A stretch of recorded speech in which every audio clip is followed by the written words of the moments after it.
மூர்கர் என்கின்ற நாயனார் பற்றி சிந்திக்க இருக்கின்றோம். பெரிய புராணத்தை பொறுத்தவரை ஆண்டவனுடைய பெருமைக்கு இணையாக அடியார்களுடைய பெருமையை பேசப்பட்ட சைவ கருத்து கருவூலம்.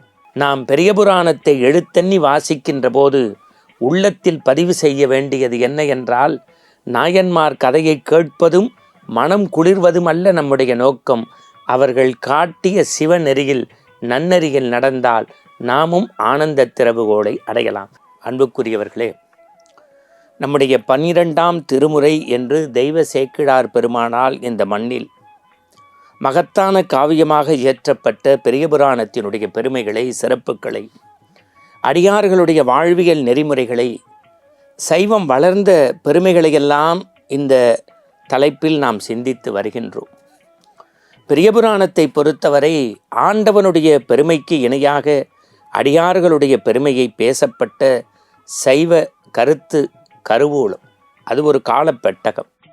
இன்னும் சொல்லப்போனால் நம்முடைய வாழ்வியல் நெறி, சமய சித்தாந்தம் இவையெல்லாம் பார்க்கின்ற போது உள்ளத்தில் கோயில் கட்டிய பூசலாரும், பிள்ளை கறி கொடுத்த அற்புதமான சிறு தொண்டரையும், தன் மனைவியவே கடவுளுக்கு அனுப்பி வைத்த இயற்பகையாரும், வறுமையிலும் உணவு சமைத்து தந்த இளையான்குடி மாறநாயனாரும், சிவவேடமே தவவேடம் என்று வாழ்ந்த மெய்ப்பொருள் நாயனாரும், சிவாலயங்களை கட்டுவதற்காக தன்னையே சுருக்கி கொண்ட கமலவதியையும், இறைவனையே நடுங்க வைத்த எம்மை பேணும் அம்மையான் என்கின்ற காரைக்கால் அம்மையின் சரித்திரத்தையும் பார்த்து வரக்கூடிய நாம் அதிலிருந்து மாறுபட்டு வேறுபட்டு வெளியில் தெரியாத அடியார்களை, நாயன்மார்களை சில நிமிடங்கள் சிந்திப்பதும் நம்முடைய குறிக்கோள். அந்த வகையில் இன்றைய தினம் மூர்கர் என்கின்ற நாயனார் பற்றி சிந்திக்க இருக்கின்றோம். இந்த மூர்கர் என்பது அவருடைய இயற்பெயரா என்றால் இல்லை, அது ஒரு காரண பெயர். உங்களுக்கு தெரியும், தொண்டை நாடு மிகச் சிறந்த நாடு. அந்த தொண்டை நாட்டில் திருவேற்காடு என்கின்ற பகுதியில் வேளாளர் குடியில் தோன்றிய ஒரு அடியார் மிகச்சிறந்த சிவபக்தராக இருந்தார். சிவப்பொருளே தவப்பொருள் என்று வாழ்ந்து வந்தவர். அவருடைய வாழ்க்கையின் நோக்கமே சிவத்தொண்டு, சிவ ஆலயங்களுக்கு தொண்டு செய்தல், சிவ நெறியை பரப்புவதல், அடியார்களுக்கு அமுது செய்வித்தல், திரு அமுது படைத்தல்.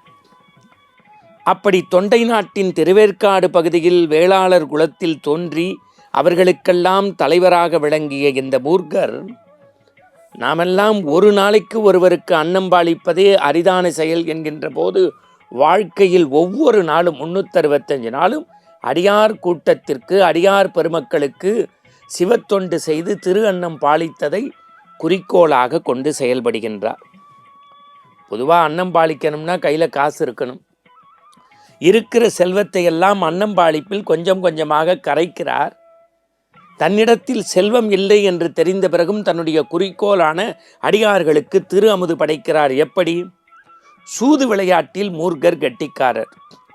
அந்த ஊரில் யாரேனும் சூது விளையாட வேண்டும் என்று சொன்னால் மூர்கரிடம் வந்து விடுவார்கள்.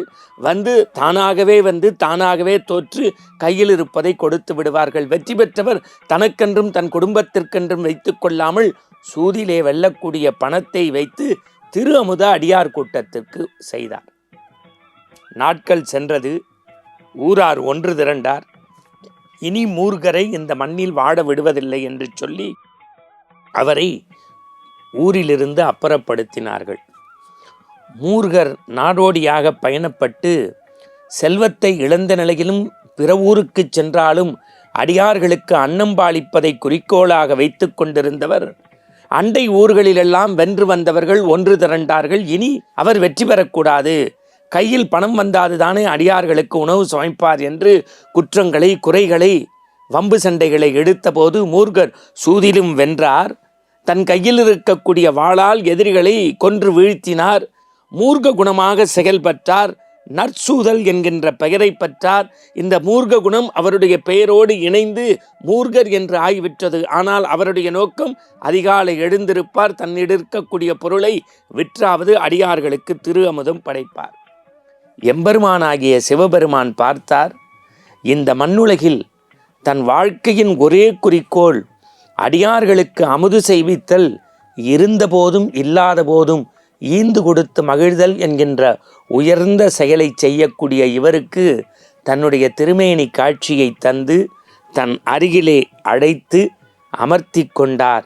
அதிலும் குறிப்பாக தெய்வ சேக்கிழார் எழுதுகின்றார், அடியார்களுக்கு திரு அமுது படைப்பது சிறப்பல்ல, ஒவ்வொரு நாளும் கடைசி பந்தியில் கடைசி மனிதனாக மட்டும்தான் இந்த மூர்க்கர் அமர்ந்து உண்டார் என்றால் பிறரை மகிழ்வித்து மகிழ்தல்தான் சிவத்தொண்டு என்பதை இந்த மண்ணுக்கு ஆனந்த கீற்றாக தந்தவர் மூர்க்கர் என்று உரையாசிரியர்கள் பதிவு செய்கிறார்கள்.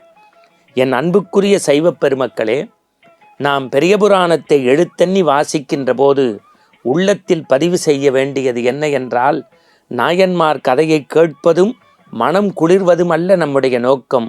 அவர்கள் காட்டிய சிவநெறியில் நன்னெறியில் நடந்தால் நாமும் ஆனந்த திறவுகோலை அடையலாம்.